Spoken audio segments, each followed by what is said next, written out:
Good morning साथीहरू सबैजना मेरो गुड मर्निङ छ।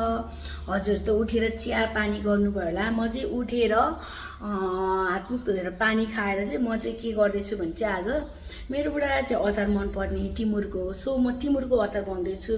टिमुरको अचार त नर्मली सबैलाई बनाउन आउँछ, तर चाहिँ म मेरो तरिकाले बनाउँछु। अब हजुरलाई चाहिँ भन्छु, त्यही पनि सेयर गर्न आएको म। ल, सुरुमा चाहिँ मैले टिमुर फुलाएँ, तेलमा टिमुर चाहिँ थोरै फुलाएँ। त्यसपछि मैले आफ्नै घरको अर्ग्यानिक सुकेको खुर्सानी फुलाएँ। अनि त्यसपछि चाहिँ मैले लसुन फुलाएँ।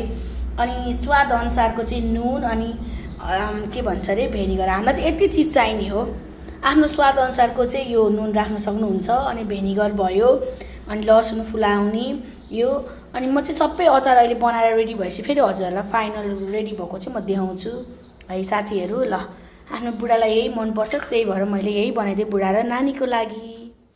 यो चिली फ्लेक्स, यो खुर्सानी मैले धुलो बनाएँ, त्यसमा टिमुरको त्यो पिसेको सोप, अनि लसुनलाई चाहिँ धेरै हामीले ग्राइन्ड नगरी ल्यातक्क हुने गरी, अनि यसमा नुन पनि मिसाइसकेँ। अब यसमा म भेनिगर मिसाएर यसलाई मजाले मिक्सी गर्ने। यति मिसाएर अनि यो सुक्छ, अनि यसलाई मिक्सी गरेर अनि हाम्रो अचार रेडी भएपछि म हजुरलाई फेरि देखाउँछु।